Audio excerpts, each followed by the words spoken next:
kuba uwa mbere cyangwa waba uwa nyuma mu ishuri, ibyo ngibyo nta gaciro bifite igihe nta discipline biri muri ibyo bintu.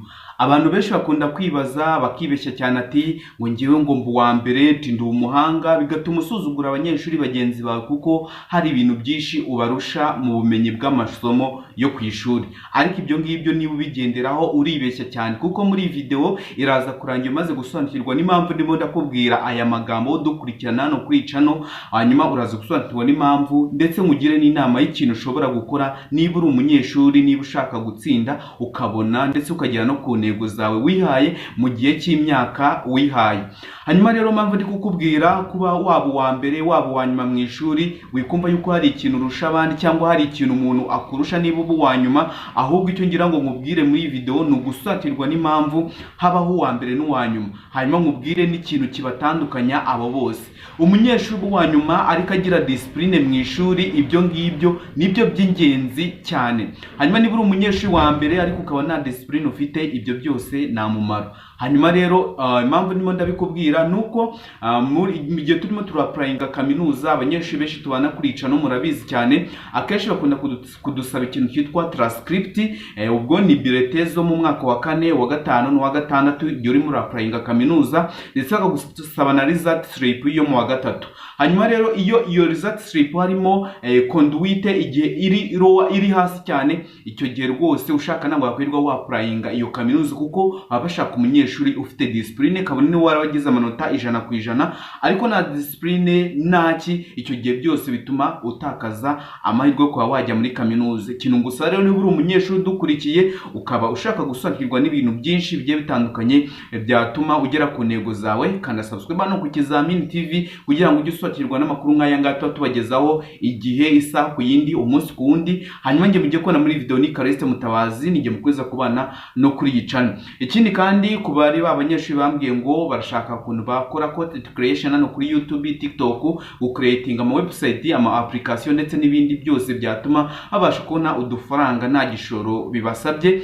Hari channel twafunguriye, ndaza kuyipininga muri comment ibanza yitwa Channel of Rwanda TV kugira ngo usobanukirwe n'amahirwe yawe, ndetse niba hari ikintu wamurikira abanyarwanda bakagukunda ugende ubikore. Icyo wakwigisha, icyo wakora niba uri umukomedi cyangwa hari ibindi wakora, icyo gihe rwose iyo Channel of Rwanda TV turahari kugira ngo tubigufashe. Nijye mukomeza kubana kuri iyo channel, nijye Callixte Mutabazi. Hanyuma rero ku munyeshuri wo muri segonderi, ikintu nakubwira mbere na mbere ugomba kwirinda, irinde kuba wagira discipline iri hasi. Ibi ndabikubwira kuko hari abanyeshuri benshi tugenda dufasha mu kwaprayinga kaminuza, amafuru scholarship, habonetse amahirwe agiye atandukanye, ariko akabaca mu biganza. Kubera iki? Kubera discipline nkeya bagize muri segonderi, bakumva ngo cyane cyane bikunze kuba mu mwaka wa nyuma w'amashuri yisumbuye senior 6, ngo kubera ngo barasushije ngo nta gisigaye ngo ni ugukora national exam, hanyuma ugasanga conduite yo muri senior 6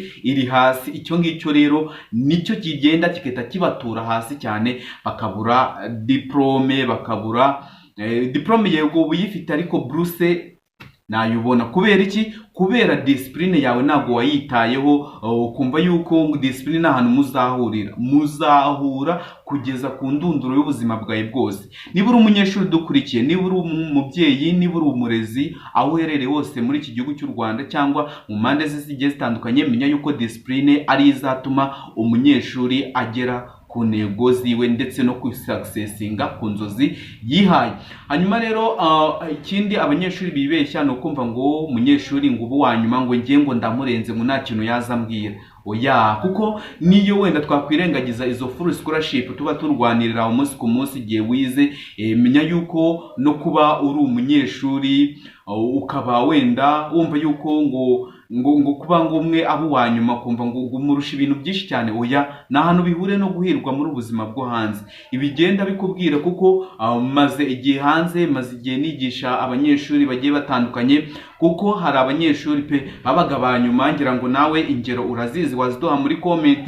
Hari abanyeshuri wafataga nk'aho ari abaswa, ariko ugasanga muri iyi minsi barahiriwe cyane kukurusha. Hanyuma we wabaga uwanyuma ubasuzugura, ugasanga nta kintu rwose bizakugezaho. usanga rwose ibintu unakorana n'ahantu bihuriye n'ibyo wize. Ikintu ugomba gukora rero, zirikana yuko discipline ndetse no kubana neza n'abandi ari byo bituma ubasha gusuccessinga inzozi zawe. Hanyuma ikindi nabwira abanyeshuri badukurikirana kuri iyi channel yitwa Ikizamini TV ni ukumenya yuko igihe uri ku ntebe y'ishuri wisuzugura isomo. Ibi ndabibwira abanyeshuri bose muri rusange. Hari abanyeshuri muri troko makunda gusuzugura amasomo cyane cyane aya science, imibare, chimie, biology ndetse n'andi masomo yose agiye atandukanye, bakumva yuko nta hantu bazahurira ngo igihe ngo bagiye gususha ngo bizabyarangiye. Menya yuko muri iki gihe NESA iguha amasomo bitewe yoyo n'ukuntu yumva ibishaka. Menya yuko iyo mibare muzahura, iyo chimie muzahura, biology muzahura, wisuzugura isomo rwose ni isomo ugomba kuyaha agaciro. Ugomba kuyaha agaciro kangana. Kandi no mu kizamini cya leta ni waba wiga senior 6, igihe usuzugura isomo ukumva yuko ngo umucunguzi wawe ari isomo rimwe, icyo gihe usanga utakaje agaciro k'amanota wari kugira mu kizamini cya leta, kubera yuko kumva yuko ngo njyewe ngo nzi imibare, ngo kandi imibare rwose mba nyizeye, ngo nkunda kubona za 90 ngo 85 kuzamura. Ibyo ngibyo byose ni ubusa, kuko hari igihe usanga iryo somo wiringiye mu kizamini cya leta ari ryo rigutamaje, kubera yuko uyu mwaka babaza ibintu byoroshye, ejo bakabaza ibintu bikomeye cyane. Ahubwo ikintu ugomba kwitaho, ayo masomo yose wiga yaha agaciro kangana, uyafate kimwe, uyaha umwanya ungana n'undi kugira ngo wige kandi ibyo bintu ubishyire mu mutwe wawe. Menya yuko rero igihe wumva yuko isomo ukumva ngo chimie ngo nta hantu tuzahurira, ngo kumva ngo ngiye numva ya masomo ngabiri ngo byatari ngo ku kigero cyo hejuru, oya.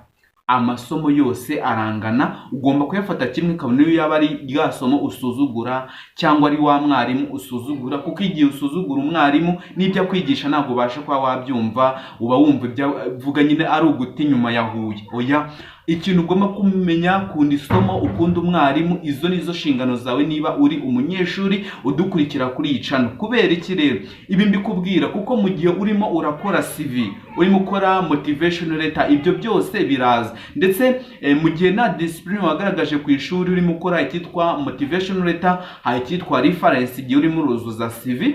Curriculum vitae abenshi murabizi, muzi yuko bagusaba reference z'abantu batatu bagutangira ubuhamya ndetse na discipline yawe, bakayigaragaza bati uwo munyeshuri turamuzi, yari afite indangagaciro, yari umunyeshuri mwiza cyane. Hanyuma rero niba kuri conduite ufite amanota make, ninde uzemera yuko wamushyira kuri reference akagwanimira akagutangira ubuhamya ngo umunyeshuri afite discipline kandi babona kuri za transcript wabahaye nta conduite iriho? Icyo gihe rero gitekerezeho, kuko ibyo ngibyo ni bimwe mu bintu byatuma utakaza amahirwe yo kuba wajya kaminuza ndetse no kuba wabona amahirwe agiye atandukanye muri ubuzima bw'ishuri, mu gihe twese tuba twumva dushaka gusuccessinga inzozi zacu. Hanyuma ngicyo nakubwira, menya yuko ugomba kudasuzugura isomo iryo ari ryo ryose rikunyura imbere, kandi ukita kuri discipline. Ni wumva yuko hari ikintu urusha abandi, ngo wa mbere undabo wa nyuma. Menya ko discipline niyo izagukurikirana kugeza ku ndunduro y'ubuzima bwawe. Ndagushimiye cyane niba wakomeje kumva inama tugomba kubagira hano ku Kizamini TV. Njye ni Kasita Mutabazi, reka tuze gura mu kanya tureba ibindi bintu bigonga abanyeshuri kandi bagakwiye kubikemura mu gihe cyabo bari hano ku ishuri. Bye bye, ndabakunda cyane, reka tuze gura mu kanya tureba n'izindi video. Twaplodinga saa 12 za nimugoroba. Buri saa 12 za nimugoroba ujye uri hano kuri icano kugira ngo wunguke ubundi bumenyi bushya tubagezaho umunsi ku munsi. Bye bye, ndabakunda cyane.